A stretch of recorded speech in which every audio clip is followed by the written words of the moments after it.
Un dossier della provincia di Venezia sulle speculazioni edilizie voluto dall'assessore all'ambiente Dalla Vecchia, in cui emerge praticamente di tutto. Sentiamo.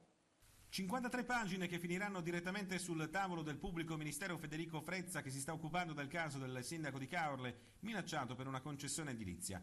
53 pagine che sono la fotografia spietata di quello che è successo di brutto nel Veneto orientale nell'ultimo ventennio, a cominciare dalla speculazione edilizia per finire con le infiltrazioni della camorra e le complicità della politica.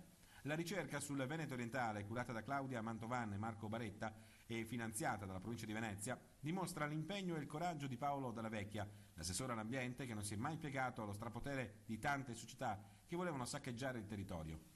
Non era nemmeno entrato in ufficio, che già lo avevano avvertito che doveva liberarsi del dirigente delle politiche ambientali, Massimo Gatolin, ufficialmente perché non era schierato politicamente, essendo stato nominato a suo tempo dal verde Ezio Davilla, ma il motivo vero era che Gatolin non era malleabile. Paolo Dalla Vecchia aveva resistito alle pressioni anche della presidente Zaccariotto, che gli aveva parlato della opportunità politica di far fuori Gatolin, salvo convincersi a lasciarlo al suo posto quando Dalla Vecchia aveva minacciato le dimissioni. E nel giro di qualche mese l'assessorato all'ambiente della provincia di Venezia aveva fermato il raddoppio dell'inceneritore SG31 e la richiesta di Alles, già approvata dalla Regione, di raddoppiare le tonnellate da 100 a 180 di rifiuti da trattare a Marghera. E infine ecco lo stop a Valle Ossi, quella che potrebbe rivelarsi la più grande speculazione urbanistica del litorale. Ma Dalla Vecchia ha finanziato anche questa ricerca, prima di andarsene definitivamente, visto che la provincia è stata soppressa, per lasciare a futura memoria scritto nero su bianco il disastro che è stato fatto nelle zone di Caorle ed Eraclea. Dalla Vecchia punta il dito sull'area grigia, quella dei professionisti, degli amministratori pubblici e dei funzionari comunali, e dice che bisogna stare attenti, che bisogna alzare la guardia, ma anche che i piccoli comuni non vanno lasciati soli, altrimenti finiscono stritolati dalle grandi società.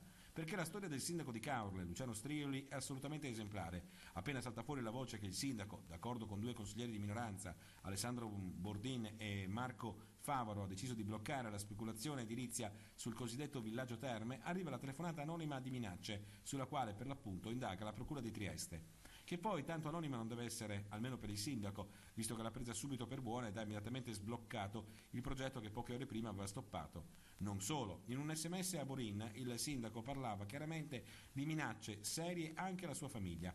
Queste vicende, si legge nella ricerca, evidenziano i pericoli di un approccio alla pianificazione urbana che nel caso di Caorle, come in altri comuni del litorale veneto e non solo, dagli anni 50 presta il fianco a grosse speculazioni edilizie ed utilizza pratiche gestionali poco trasparenti. Il punto è esattamente questo, la poca trasparenza nelle decisioni politiche, sottolinea in primis da Legambiente con il suo presidente regionale Luigi Lazzaro, e messa in luce in molti passaggi nella ricerca di Baretta e Mantovan, tenuta a battesimo dall'Osservatorio Ambiente e Legalità del Comune di Venezia.